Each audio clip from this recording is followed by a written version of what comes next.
Vamos lá, meus irmãos, vamos lá. Continuando aqui, nosso 5º dia de aula de História dos Avivamentos. Último bloco. Lembrando que as nossas aulas são gravadas, estamos estudando aqui os movimentos dissidentes da Idade Média. Então, acabamos de ver aqui agora os valdenses e as suas doutrinas, e agora vamos entrar em John Wycliffe. John Wycliffe, né? É claro, irmãos, poderíamos falar de John Hus. Existem muitos outros assuntos e a pauta aqui é só trazer, em tese, um pouco da história do povo de Deus e aquilo que Deus fez durante esses 2000 anos de história, sempre levantando os seus 7.000 entre nós. E aqui a gente vai falar de John Wycliffe. Leia para nós, pastor Johnny, por gentileza. Pois não. John Wycliffe, 1320, 31 de dezembro de 1384. Foi professor da Universidade de Oxford, teólogo e reformador religioso inglês, considerado precursor das reformas religiosas que sacudiram a Europa nos séculos XV e XV. Na realidade, né? Eu acho que é 14 e 15, né? Ah, ok. Deve ser isso. Assim, 1320, exato. Trabalhou na primeira tradução da Bíblia para o idioma inglês, que ficou conhecido como a Bíblia de Wycliffe. Opa, olha aqui. Lembra que há pouco nós tínhamos visto que os valdenses, eles chegaram no sul da França, na Itália, na Espanha e no Vale do Reno. Opa, então agora está chegando também um movimento especial aonde? Na Inglaterra. Lembrando que durante esses dias aqui, a Inglaterra também era católica, se não me falha a memória. Ela passa a ser apenas anglicana depois da Reforma Protestante. Então, aqui ele faz a tradução da Bíblia para o inglês. Lembram que nesse período era comum as missas em que língua, irmãos? Latim. Latim. Latim, por quê? Porque é a língua romana, latino, e a Bíblia era a Vulgata Latina. Jerônimo. A Bíblia, exatamente, né? Então, a Bíblia de Jerônimo. Interessante, né? Então, agora começa a ser... Pensem, irmãos, 1300 e alguma coisa, no século XIV, ele fez a tradução da Bíblia para o inglês. Irmãos, isso era para ser comum. Durante os 1000 anos anteriores, era para ser comum a Bíblia estar na linguagem do povo. Mas não. A Bíblia era só lida em latim. O povo ouvia a Bíblia a partir do padre, a partir da missa, não a partir do texto sagrado. Os únicos que podiam estudar a Bíblia eram os monges que estavam no monastério, e mesmo assim eles tinham que conhecer o latim. Pouquíssimas Bíblias dos monastérios tinham de língua original, e mesmo assim, mais pouco ainda, quem sabia traduzir a Bíblia. Então, pensem, irmãos, quanto tempo a Bíblia ficou apagada. Por isso, a gente entende que o avivamento tardou. Ou seja, o que nós entendemos com isso? E quando o diabo consegue cegar-nos a partir da Bíblia, consegue causar-nos um dos maiores males de todos. Errais porque não conheceis as Escrituras e nem o poder de Deus. O meu povo erra porque não conhece os profetas, as profecias e tantos outros textos semelhantes a esse, né? Doutrinas, pode ler para nós? Eu tinha pedido para pastor, né? Para mim, pastor. Por favor. Beleza, doutrinas. Tinha a Bíblia como regra de fé e prática, contrário aos sacramentos, batismo infantil e confissão. Pregava a pobreza apostólica, contrário ao papado. Seus seguidores foram os lollardos. Opa, mais um grupo. Ou seja, nasce agora os lollardos. Aqui ele pregando. Essa daqui são partes da Bíblia de Wycliffe. Tradução, olha só, irmãos, isso é um documento histórico. E aqui, irmãos, não sei se vocês vão conseguir ver, mas é bem interessante. O que vocês acham que está acontecendo aqui? Parece que estão queimando ossos. Estão queimando ossos. De quem? Do herege Wycliffe. Entendeu? Porque como pode alguém traduzir a Bíblia para o inglês e causar um mal tão grande, fazendo com que esse povo se corrompa as tradições da Santa Igreja? Queima os ossos dele. Entenderam, irmãos? É interessante, né? Aqui é até o endereço para a gente pesquisar algo a mais. Entendeu? Olha só, irmãos, se não fosse verdade, a gente parece descrições de um filme de terror, né? Interessante, né? Vamos lá. Arnaldo de Brescia. Leia para nós agora, Gil, né? Quem quiser ler, pode ficar à vontade, irmãos. Eu posso ler, pastor? Por favor. Arnaldo da Brescia. Levanta-se contra o papado no norte da Itália. Foge da Itália em 1139. Em 1145, lidera movimento popular que expulsa o Papa, desejando a restauração da antiga República Romana. 10 anos mais tarde, é martirizado. Seus seguidores são conhecidos como homens pobres da Lombardia. Doutrinas. Sistema católico considerado ineficaz. A água do batismo não traz perdão. Meus irmãos, vocês percebam que, olha só, a pobreza não é que é um discurso, tá? Mas é uma maneira de caminhar na ruptura, né? Pode ver que aqui o Wycliffe também pregava a pobreza apostólica. Por que havia essa necessidade de ter, muitas vezes, nos lábios deles, essa denúncia? Porque sempre, irmãos, sempre, a religião institucionalizada está ligado ao rei, que está ligado a questões econômicas, que está ligado a um interesse pessoal. E, querendo ou não, quando nós nos desprendemos das coisas dessa vida, e não é aqui, me entendam, tá, irmãos? O discurso da pobreza pela pobreza, mas podem ver que até o Wesley, ele vai trabalhar numa linha bem parecida, que ele vai falar sobre o quê? Ele vai falar sobre a modéstia, que é um princípio apostólico. Então, seus seguidores eram conhecidos como os homens pobres da Lombardia. Por que homens pobres? Porque eles eram desapegados, estavam dispostos a fazerem o que? Uma obra para Deus, sem o viés do apoio econômico. Eu sei que a gente tem que ter um equilíbrio sobre tudo isso, mas percebam que Jesus já mencionou que o maior inimigo dele próprio não era o Império Romano, não era a tradição rabínica, o maior inimigo de Jesus não era o diabo, o maior inimigo de Jesus era Mamon. Ele deixa claro, nós não podemos seguir a dois senhores, ou amaremos um, ou odiaremos outros, ou vice-versa. Nós não podemos seguir a Deus e as riquezas. Em tese, Jesus está ali revelando que o maior opositor dele próprio nas Escrituras são as riquezas. Interessante, né, irmãos? Para lembrar também que, nesse contexto, a igreja estatal ela tinha um monopólio de tudo, inclusive das terras.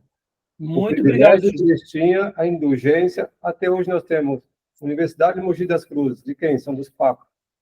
A Santa Marcelina, das freiras. Então, as terras estavam todas na mão da igreja. Tinha monopólio de tudo. Obrigado. Bem lembrado, Júnior. Então, quando você fazia essa ruptura com a igreja, você estava dizendo o seguinte: eu vou viver desprendido à mercê de Deus. Irmãos, esses homens eram homens de fé. Eram das escolas dos profetas da Nova Aliança. Eles acabam sendo esses dissidentes que nos remetem à ideia do quê? Desses grupos. Vocês vão se lembrar que na história do catolicismo nós vamos ter São Francisco de Assis e nós teremos também os carmelitas. Já ouviram falar dos carmelitas, irmãos? Sim. Quem são os carmelitas? Você sabe quem são os carmelitas? Os carmelitas, eles são um grupo também da Igreja Católica que eles se baseiam a sua vida praticamente como nas escolas dos profetas, no Monte Carmelo. toda a fundamentação dele é seguir a escola dos profetas. É claro que ali eles vão se unir ao catolicismo, mas pode ver que dentro do catolicismo nós temos esses grupos mais radicais, que inclusive muitas vezes vão contra a própria religião católica, em vários momentos, e outros não. E dois deles são, de fato, né, a gente vê que os carmelitas e os franciscanos, né? Mesmo que tenhamos assim várias vertentes, etc. e tal, mas a base de São Francisco de Assis foi o quê? Uma ruptura contra aquela instituição poderosa, rica e que se esquecia das pessoas, né? Ou seja, com ele começa esse culto também da miserabilidade na Igreja Católica, porque o pai dele era muito rico e ele renunciou a toda a riqueza. Sim, sim. E aí, onde entra dentro do catolicismo o voto de pobreza. Sim. Né? E aí é feito, inclusive, sobre quem? Sobre os que são sacerdotes. Porque logo eu me dedico à causa de Deus, por amor a Deus, e tudo que eu tenho passa a ser da igreja. Já que eu faço o voto de celibato, eu não terei herdeiro, aquilo que eu deixo para essa vida passa a ser da igreja. Então, percebam que todo um sistema foi criado, né? Mas, assim, se a gente pudesse dizer que o voto de pobreza, ainda na sua essência, ele acaba sendo uma maneira de ter uma ruptura contra o sistema católico, né? E São Francisco de Assis vai ser um exemplo disso, assim como Madre Teresa de Calcutá é outro exemplo. Interessante, né, irmãos? É interessante. Por isso que conhecer a história é muito importante, né? Continuando aqui. Pode ler outro irmão para nós, ou irmã, por gentileza?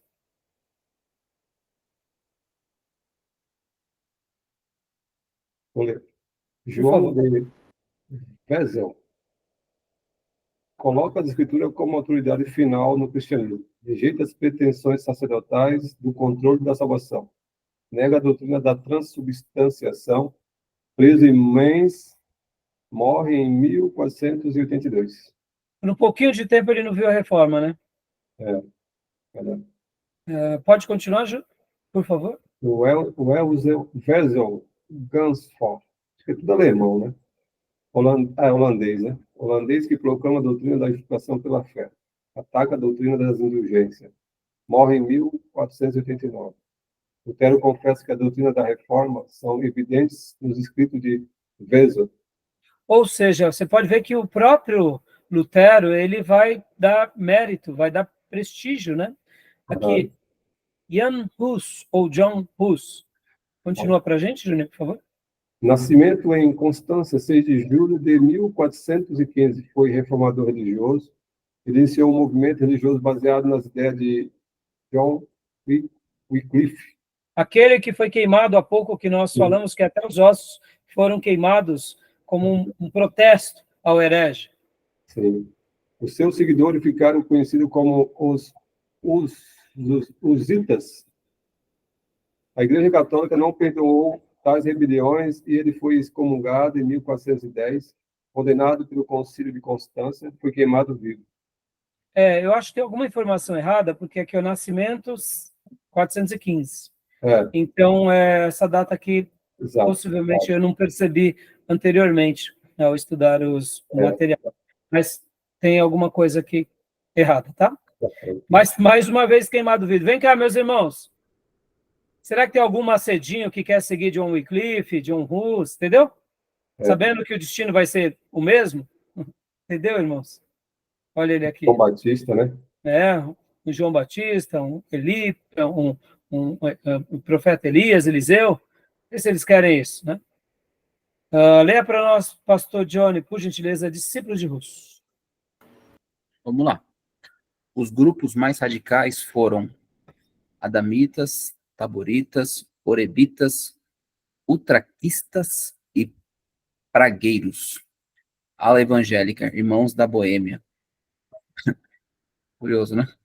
Curioso. Agora, você percebe, irmãos, que Deus ele é tão bondoso que ele pega os seus, mesmo que sejam um pouco mais radicais, e a história vai se perpetuando.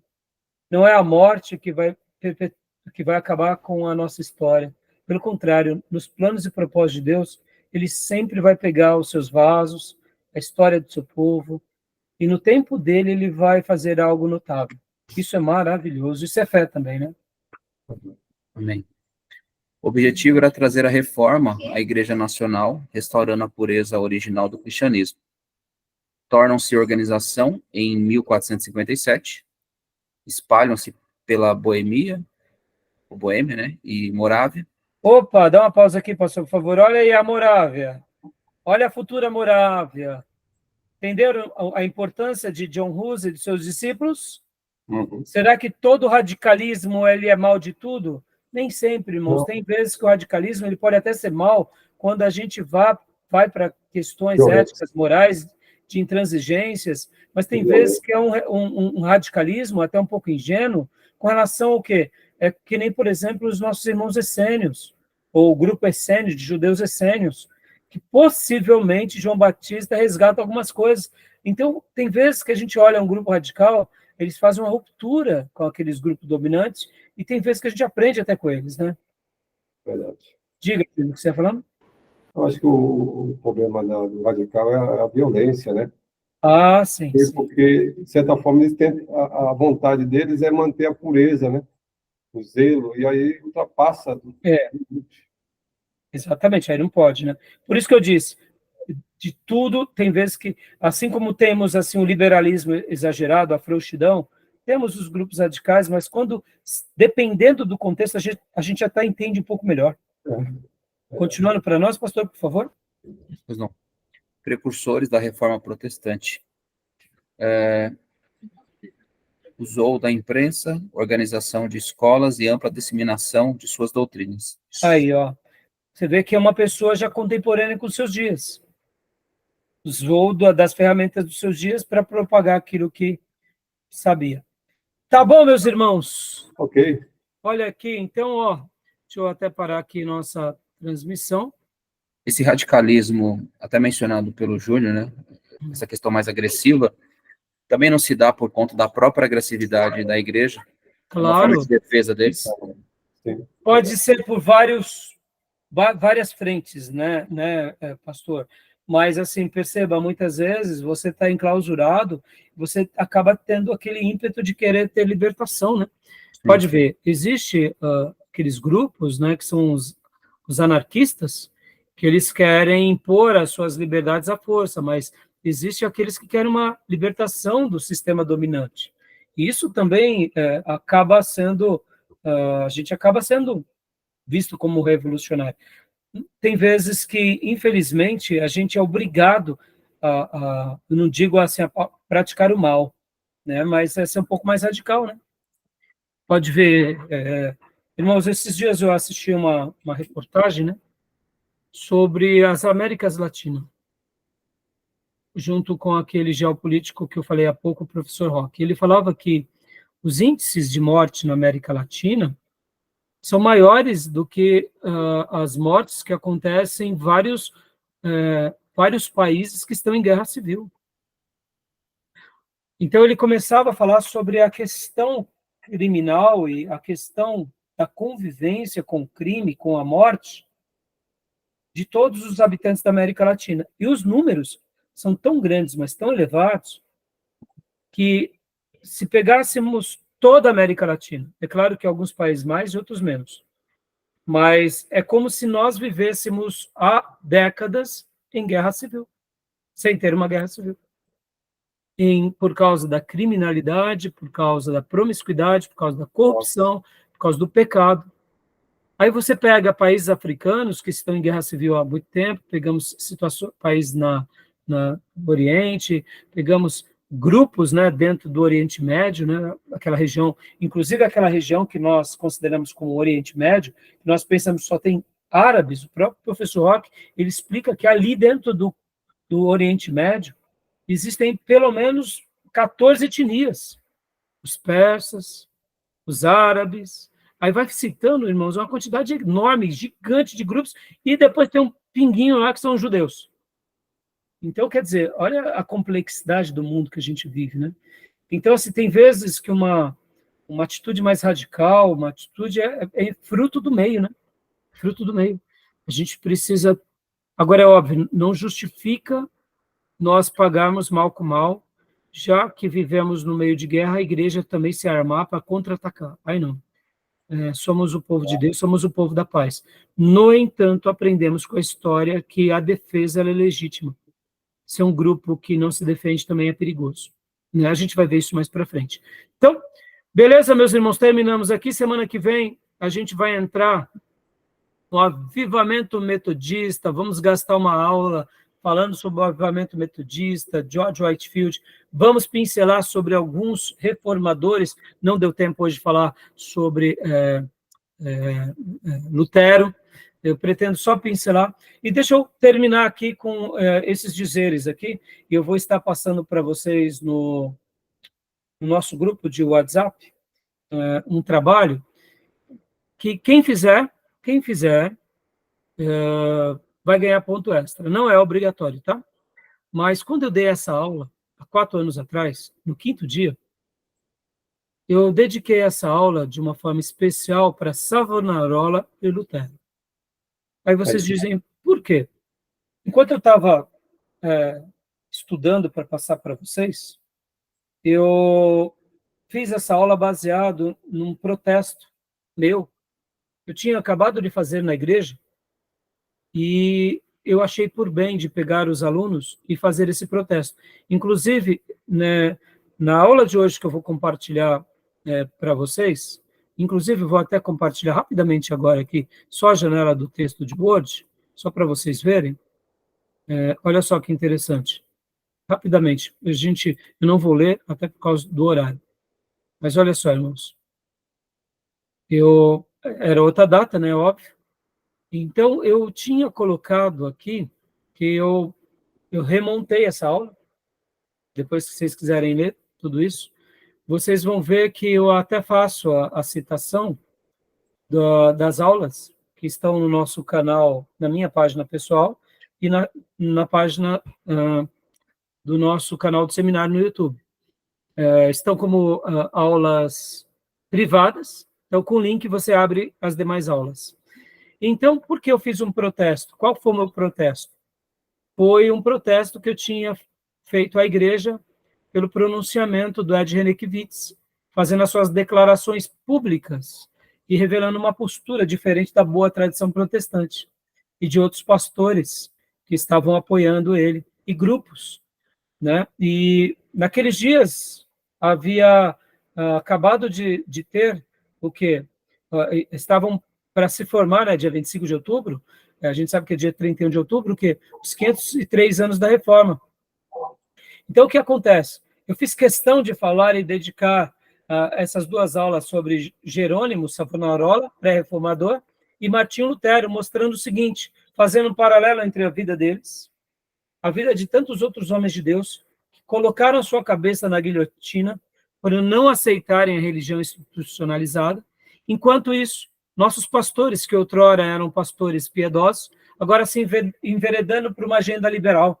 E agora eu lamento, mas depois disso já o Ricardo Gondim fez as suas declarações, eles tiveram agora, mais do que nunca, uma proximidade com Caio Fábio, ou seja, é uma pena, fica aqui o meu protesto. Essas aulas que eu gravei há 4 anos atrás, eu continuo falando e dizendo que sou contra o que eles estão fazendo, contra a igreja, contra a doutrina, e lamento que 4 anos depois eles continuam ainda piorando essa situação e se unindo a grupos que, na minha opinião, vai fazer com que eles se corrompam a sã doutrina e comprometam tanto ele como também todos os seus seguidores. E eu parafraseio, e aqui está parte, né, do trabalho que eu quero que vocês façam, vou estar publicando já no nosso grupo do seminário. Quem quiser entregar, fica aqui um ponto extra, tá bom?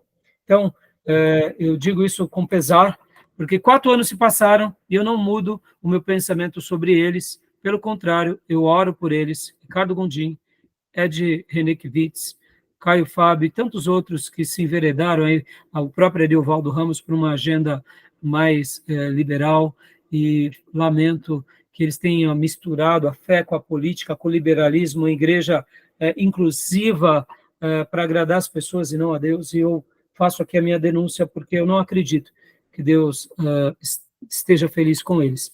Eu quero acreditar que nós temos modelos enormes na história e a gente pode voltar a viver aquilo que Deus sempre desejou para nós e se unirmos a homens piedosos que pregam somente as Escrituras, como foi John Wycliffe, John Hus e tantos outros, como a gente aprendeu aqui, os valdenses. Tá bom, meus irmãos? Sim. Beleza? Fechado? Fechado. Então tá bom, vou Maravilha. compartilhar no grupo e a gente assim encerra a nossa aula de hoje. Sim. Tá bom? Alguma pergunta, alguma dúvida? Algum questionamento? Tranquilo. Tranquilo? E semana que vem vai ficar só melhor, porque a gente vai agora falar de Wesley, de George Whitefield, vamos falar de Jonathan Edwards, e aí, meus irmãos, a gente vai gastar umas 2, 3 aulas, né? E vai ser muito bom, porque graças a Deus pela reforma, graças a Deus pelos pré-reformadores, graças a Deus pelos grupos dissidentes, que em meio a tudo tentaram fazer o seu melhor, como os anabatistas, que também foi outro grupo dissidente, que também teve as suas heresias, mas, irmãos, em virtude desse contexto, como não ter? Como não ir para caminhos errados, sendo que hoje nós somos tão esclarecidos? Olha o que eu acabo de falar, desses pastores que outrora eram referências. Eu lembro até hoje, quando o Caio Fábio veio e fez o seu pronunciamento de que tinha pecado. Irmãos, eu lembro que eu chorei tanto de tristeza, porque ele era uma voz no Brasil, um profeta no Brasil. E, de repente, ao invés de ele entrar no eixo e voltar, não, ele se emancipou. E depois o próprio Ed René e o Ricardo Gondim, eles caminhavam na contramão do Caio Fábio e, de repente, se unem. E aí, pelo amor de Deus, parece um filme de horror isso. Se alguém me dissesse que depois de 30 anos do meu evangelho eu estaria falando isso, eu falaria, não, mentira, não é possível. Homens de Deus da envergadura que foi o Caio Fábio, o Ed Renekiewicz, o Ricardo Gondim, não, nunca eles vão fazer isso. O Ariovaldo Ramos, não, nunca vou fazer isso. É por isso que a Bíblia fala que nós devemos olhar apenas para Deus. O cair é do homem e o levantar é de Deus. Lamento, fico triste e oro por eles. Oro mesmo, irmãos, de coração. Para que, quem sabe, eles voltem, né, para a sã doutrina. Mas tudo indica que, infelizmente, o tempo vai passando e eles continuam amargos, revoltados e somente se distanciando do Evangelho e se unindo sempre a ideologias, a grupos de esquerda. É uma pena. Não sabem nem conviver mais com os outros grupos. Eu fico assim, pedindo, Senhor, tenha misericórdia deles, tenha misericórdia de nós, e que Deus nos ajude. Tá bom, meus irmãos? Beleza? Gostaram da aula de hoje? Boa, muito bom. Boa, né? Muito boa. Muito boa para a gente entender um pouco melhor. Caio Fábio está parecendo um hippie dos anos 60, né? Se alguém dissesse que isso ia acontecer, eu ia falar, nunca, mentira. Por isso que maldito é aquele que, né, confia no homem, deposita sua fé no homem. A gente tem que depositar nossa fé e nossa esperança somente no Senhor, né? Tá bom, meus irmãos? Amém. Tá jóia. Amém. Enganoso é o coração do homem e corrupto os seus desígnios, diz o profeta. Até mais, gente. Deus abençoe, meus irmãos. Uma noite abençoada. E até quinta. Amém. Um abraço, gente. Bom descanso. Boa noite. Até quinta. Deus abençoe.